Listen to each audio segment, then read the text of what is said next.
Good afternoon, Rhode Island! What a crowd. Look at this. This is amazing. Give yourselves a round of applause for standing up for democracy. My name is Aseem Rastogi, and I am the chair of Indivisible, Rhode Island. So you got the email, huh? Since November 6th, when we woke up sometime between 3 and 5 in the morning, just knowing something was off, we've lived in a state of generational panic. Let's go back in time for 1 second if we could. The year is 1972. My mother was living in Nairobi, Kenya, where she was born and raised. Just to the west of her country is a country called Uganda. My mother was 15 when Idi Amin launched his coup against the Ugandan government. He was uneducated, bumbling, and acted on impulse. Sounds familiar, doesn't it? He drove away the others. In this case, people who look like me, known as the Asians, deporting them as the enemy within. Other countries, including Britain, supported this, as they thought communism was coming and feared its rise in Africa. My mother was 15 years old, an Asian living one country over. When the deportees and victims of a violent coup boarded the trains, many of them, after only 1 day to get their belongings together and leave their homes forever, they traveled into Kenya. My mother and her mother, as well as the other women in their neighborhood, met the trains with food, blankets, water, and clothes. They did not know these people, but they understood the common suffering and took care of their community, regardless of their differences in nationality. They understood the gravity of the situation. A fool in charge, surrounded by sycophants, with a plan to undermine every single institution in the country for his and his friends' gain. He sold off businesses that had been abandoned due to the exodus and the jailing of the enemy, 2 senior army officers, traitors, who squandered it along with Uganda's economy away. There was no true opposition. There was no opposition party. And where there was, Idi Amin could not think of any other option but to use violence and slaughter them. I say all that to say this. The lessons of the past inform the actions of the future. I'm a proud first-generation American, the first United States citizen in my family, and a product of the American dream. I grew up in the shadow of the Capitol, right outside Washington, D.C., the seat of government that was a beacon to the free world that is now under attack, much like it was on January 6th, but now it's far less public, it's digital, and it's in the shadows. We've understood the gravity of the results of Election Day nationwide. The election of Donald Trump and subsequent enriching of oligarchs within our country, coupled with the violent rhetoric and action coming from this administration, can only be described as a mirror to my mother's experience in East Africa 50 years ago. A MAGA majority in both chambers of Congress with no interest in governance, only in being the chorus behind the chaos. When the rich wage war, it is the poor who die, and make no mistake, the rich are waging war on our country right now. And yet, after all that, the gravest threat to any of us is an unelected, unqualified, and as our friend Tim Walz called him, dipshit, in Elon Musk, who has been given unilateral access to everything.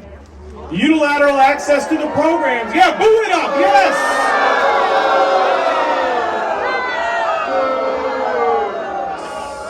I want my Apple Watch to tell me we're making too much noise, all right? Unilateral access to the programs he has vowed to cut, like Medicare and Social Security, global security programs, and to steal our tax and financial data to do who knows what with his band of merry men who look like they got broccoli on their head. The gravest threat is the vanity project that is becoming a trillionaire at the expense of everyday, hardworking people who benefit and in some cases rely on federal programs. That's why those federal programs are there. The gravest threat is the expansion of an empire of riches on the backs of taxpayer money while our infrastructure crumbles and our children and neighbors go hungry. That's right. And now, our federal employees, the people who make this country run in the backgrounds, apolitically, in service to the people, are in a fight for their careers. As recently as yesterday, I received first-hand reports of trackers being installed on computers, AI monitoring emails, text messages, and chats for any possible opposition language. One of my friends was put on a watch list for donating to the Biden campaign and being a black worker at the CDC.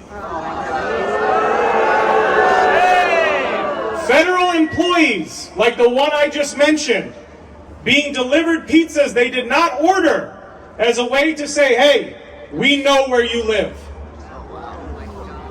The only difference between here, in this moment, and in this country, and the experience my mother shared with me, seeing firsthand the effects of a violent, petulant dictatorship, is the will of the people to organize and fight back, and the existence of co-equal branches of government filled with people who have the will and determination to be the sand in the gears and to be the true opposition.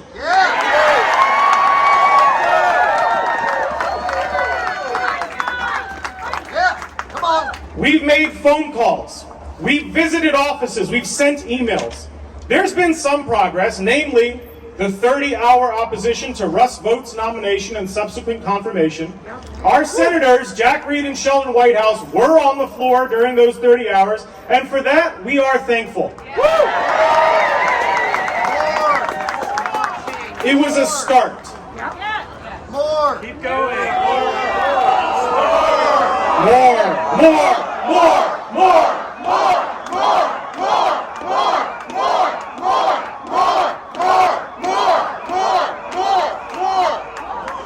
The purpose today, however, is to make the unequivocal demand that our senators use every single tool available to them to grind this unlawful, unconstitutional administration to a halt.